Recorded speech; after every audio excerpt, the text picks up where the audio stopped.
طه رسول الله صلاة الله سلام الله على ياسين حبيب الله. Jalan-jalan ke taman kota, sampai sana naik sepeda. Jika saya memberi salam, maka hadirin wajib menjawab Assalamualaikum warahmatullahi wabarakatuh.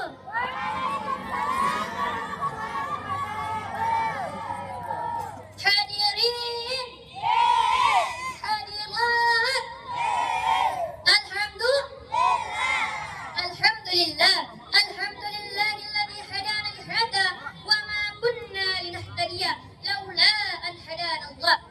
Asyhadu an la ilaha illallah wa asyhadu anna Muhammadan abduhu wa rasuluh la nabiyya ba'dah. Segala puji hanya milik Allah, segala zat yang maha kufur, yang kenikmatannya tidak bisa diukur oleh para ahli insinyur, apalagi oleh tukang bajigur. Mudah-mudahan kita semua selalu bisa bersyukur agar tidak dicap orang yang kufur, yang akan kena gempuran di alam kubur bagaikan nasi menjadi bubur. Salawat beserta salam tidak lupa kita curah limpahkan kepada seorang tokoh-tokoh profesional, seorang direktur yang tidak berdasi, seorang guru tanpa sertifikasi. Beliaulah adalah sang kekasih Allah, berpangkat Rasulullah, bertitel Habibullah, tidak lain dan tidak bukan Habibina wa Syafi'ina wa Maulana Muhammadin sallallahu alaihi wasallam. Allahumma salli ala Sayyidina Muhammad wa ala ali Sayyidina Muhammad. Jamaah rahimakumullah. It seems that the saying tak kenal maka tak sayang is true. So first of all, please allow me to introduce myself. My name is Putri Nur Anissa and I am a student representing Al-Ikhlas Islami Boarding School. Yang saya hormati dewan-dewan juri yang tanpa gagah perkasa serta cantik-cantik menawan. Wabil khusus ustaz dan ustazah yang telah mendidik saya dan mengajarkan saya ilmu-ilmu sehingga saya dapat mengikuti acara lomba dakwah pada malam ini. Dan juga hadirin wal hadirat yang tidak bisa saya sebut satu persatu. Dan juga terkhusus untuk teman-teman seperjuangan saya, santri dan santriwati di Pondok Pesantren Al-Ikhlas. Jemaah rahimakumullah. Pada kesempatan yang insyaallah dimuliakan oleh Allah, saya akan menyampaikan tema ceramah singkat yang berjudul Ridallahi fi ridal walidain wa sakhtullahi fi sakhtil walidain. Ridhonya Allah ada pada ridhonya kedua orang tua, dan kemurkaannya Allah ada pada kemurkaannya kedua orang tua. Banyak orang yang mengaku dirinya telah berhijrah, tetapi kelakuannya masih seperti buaya. Banyak orang yang mengaku dirinya telah berhijrah, tetapi masih melalang, tetapi masih bermain cinta. Banyak orang yang mengaku dirinya telah berhijrah, tetapi masih melawan kepada kedua orang tua. Na'udzubillah min dzalik. Dalam kitab Al-Kabair, dalam kitab Sahih Bukhari, bab uquqil walidain, ada seorang yang datang kepada Rasulullah sallallahu alaihi wasallam sembari berkata, "Ya Rasulullah, siapakah yang orang berhak mendapatkan perlakuan baik dariku?" Nabi menjawab, "Ibumu." Kemudian seorang itu berkata lagi, "Kemudian siapa ya Rasulullah?" Nabi menjawab, "Ibumu." Kemudian seorang itu berkata lagi, "Kemudian siapa lagi?" Nabi menjawab, "Ibumu." Kemudian seorang itu berkata lagi, "Kemudian siapa lagi ya Rasulullah?" Nabi menjawab, "Ayahmu." Kemudian kerabat-kerabatmu. Ya ayyuhan nas, Rasulullah sallallahu alaihi wasallam bersabda, "Man barru walidayhi tubalahu zadallahu fi umrihi." Barang siapa yang berbuat baik kepada kedua orang tua, maka beruntunglah dia, karena Allah akan menambahkan umurnya.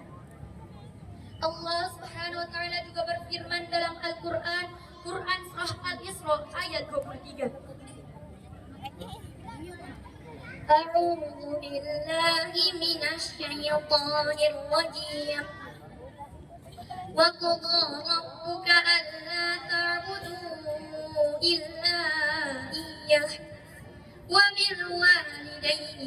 إحسانا إما يبلغن عندك الكبر أحدهما أو كلاهما فلا تقل لهما أف ولا تنهرهما وقل لهما قولا كريما. Dan Tuhanmu telah memerintahkan agar kamu jangan menyembah selain Dia, dan hendaklah kamu berbuat baik kepada ibu dan bapak. Jika salah seorang di antara keduanya atau keduanya sampai berusia lanjut dalam pemeliharaan, maka sekali-kali janganlah engkau mengatakan kepada keduanya perkataan dan janganlah engkau membentak keduanya, dan ucapkanlah kepada keduanya perkataan yang baik. Jamaah yang insya Allah dimuliakan oleh Allah.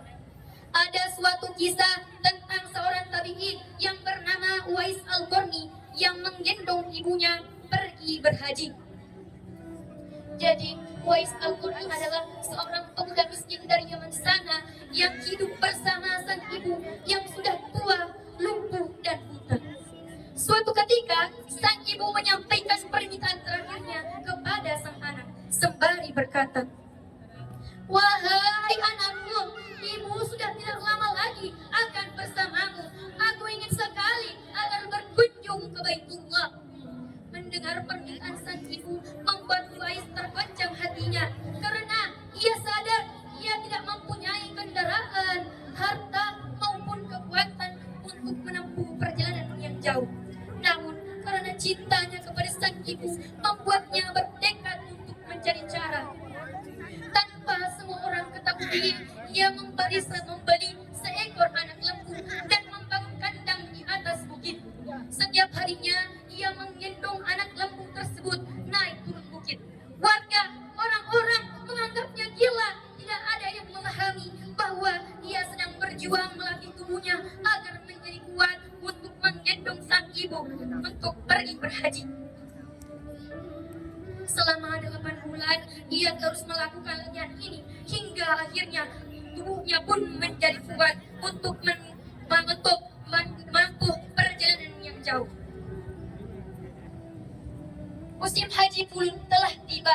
Uwais pun mulai menggendong sang ibu. Mereka menempuh perjalanan sekitar 400 km lamanya.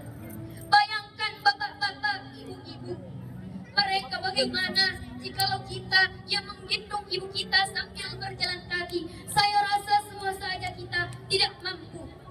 Bagaimana dengan Uwais yang menggendong sang ibu melewati padang pasir yang tandus, bahkan cuaca yang ekstrim?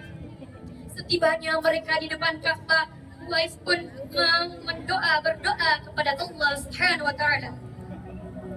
Ya Allah, ampunilah dosa ibu. Dengan pengampunian dosa ibu akan masuk surga.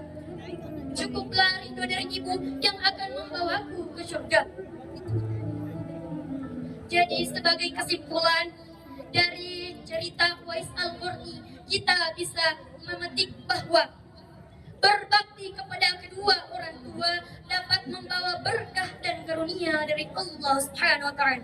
Sebelum saya menutup ceramah singkat saya, marilah kita bersama-sama mengangkat kedua tangan kita seraya berdoa kepada Allah Subhanahu wa Ta'ala untuk mendoakan kedua orang tua kita. Bismillahirrahmanirrahim. Allahumma ighfir lana wa liwalidayna warhamhuma kama rabbayani shighara. Ya Allah, ampunilah dosa kami dan dosa kedua orang tua kami, dan kasihanilah mereka sebagaimana mereka mengasihi kami sewaktu kecil. Amin amin ya rabbal alamin. Ma bani min hasanatin fa min Allah wa ma ama min sayyi'atin fa min nafsi ma'diratan idza wajadtum khata min al-qawli wal af'al. Undur ma qala wa la tandur man qala. Lihatlah apa yang disampaikan, jangan lihat siapa yang menyampaikan. Wabillahi taufiq wal hidayah ala siratil mustaqim. Assalamualaikum warahmatullahi wabarakatuh.